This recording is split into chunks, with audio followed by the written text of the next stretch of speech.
I'm back from Germany and I've had a chance to wash the globalists off of me, and I caught up on a little bit of sleep. And now I'm bringing you the scoop on what went down when the rebels covered day 3 of the World Health Summit 2022. And that includes a surprising stance from one of the World Health Organization's top executives. Dre Humphrey here with Rebel News, and first I want to give thanks to everyone who's been going to our special website called rebelwho.com to help us recover the costs involved in being your watchdogs at the big pharma pushing globalist conference called the World Health Summit 2022. Now, in case you didn't know anything about that, Rebel News sent a team of journalists, including myself, to Berlin, Germany, because we are all passionate about exposing the elite profit-fueled agendas that have been oppressing the people under the guise of public health for far too long. The mission? To be your eyes and ears at the Globalist Health Conference that was put on, to no surprise, in partnership with the lockdown enthusiasts at the World Health Organization. It's also where you can go to be updated on everything that we've covered exclusively for you to date, like a day 1 recap that was done by my colleague Alexa Laveau, or a day 2 recap of the summit, which was done by my other colleague, Tamara Ugolini. But for day 3 of this oligarch-loving summit, which took place on October 18th of this month, there was close to 20 sessions with a variety of different topics, yet they all aligned with the overarching theme that we had seen for the previous days of the summit. We've got the digitalization of public health, developing food security with essential ingredients to, get this, build back better, and furthering pharmaceutical products such as experimental mRNA technology vaccines, but not just for COVID-19, for other diseases like AIDS and cancer, too. Among them, a new international instrument for better pandemic prevention, protection, and response, so that new pathogens can be identified more quickly and jointly combated in good time worldwide. We also need health financing at a global scale that will strengthen healthcare systems everywhere and ideally give everyone an equal chance at a healthy life. There were so many journalistically appealing sessions running at once, it was difficult to decide which event to attend. But since the summit's media gatekeepers denied Rebel News accreditation and foolishly believed that that would actually prevent us from finding a rebel way to cover the summit anyway, my colleague Ed and I found it fitting to attend a big tech censorship conversation called Global Health Communications. The panel included top representatives from Facebook and Google, who both are getting paid to infuse public health with big tech. It also had 2 WHO executives, a famous TikToker, a journalist, and a doctor. Take a look at some of the nutty things that were said from the information-phobic panel, who believes basically you're an imbecile who needs information to be sifted through by them before you receive it. In the pandemic, misinformation is not a victimless crime.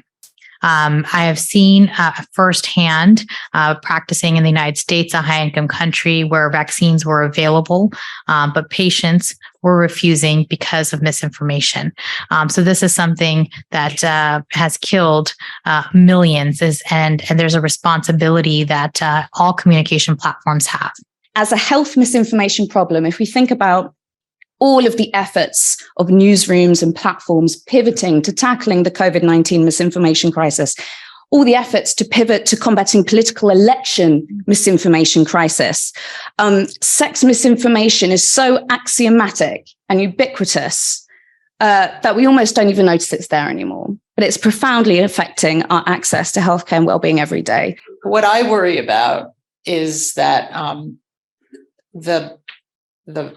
the purveyors of lies, the bad guys, have more seductive messages, and by flooding in accurate, authoritative information, can one really drown out the vast, tsunami of these compelling lies And that's really what scares me. And then the other thing that scares me is, how do we work with people everywhere so that they can think critically about the lies that they get fed, which endanger their lives and their health. Using pre-bunk videos in ad space on YouTube served to inoculate audiences against misinformation. I would love, you have people here who are storytellers who I know how to make something viral on TikTok. You know how to make something viral on Twitter.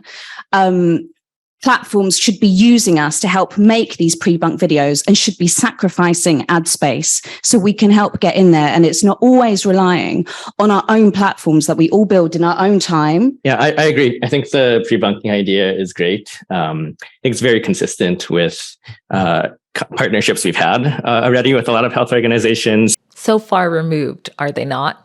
Now, to my surprise, not all on stage were completely pro-censorship. Dr. Mike Ryan, the Chief Executive Director of the WHO Health Emergencies Program, was a very outspoken advocate for COVID-19 restrictions during the lockdown. Yet he disagreed with censorship being the way to handle health. It's really important that we don't weaponize communications and create, now we become the owners.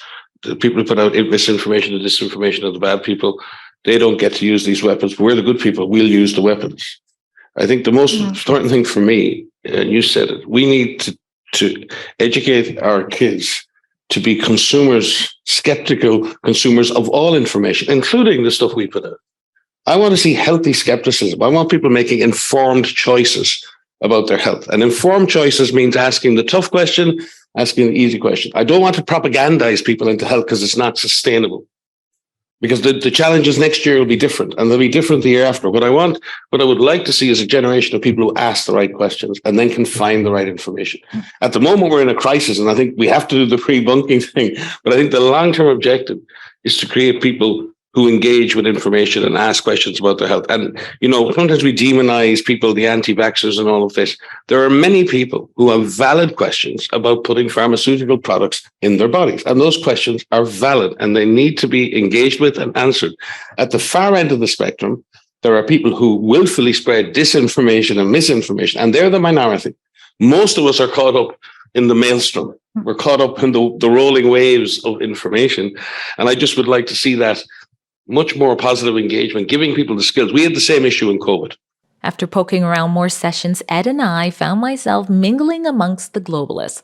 We ate their food, which thankfully wasn't crickets, yet somehow still tasted like crickets, I kid you not.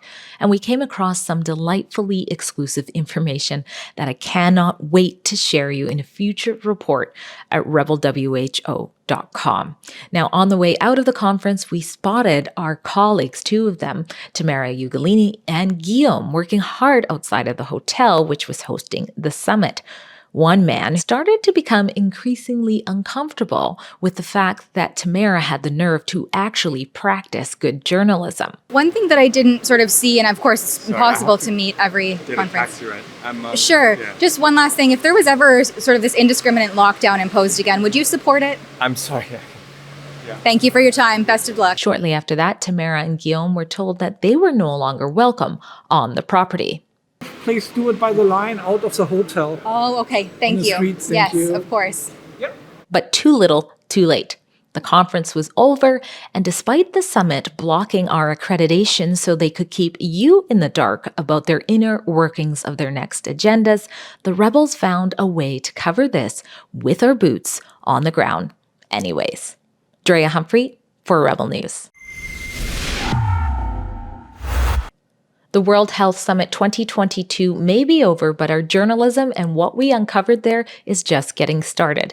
Be sure to check out rebelwho.com regularly for more updates. And if you appreciate the journalism that we bring you here, please donate what you can to help us recover the costs to do that.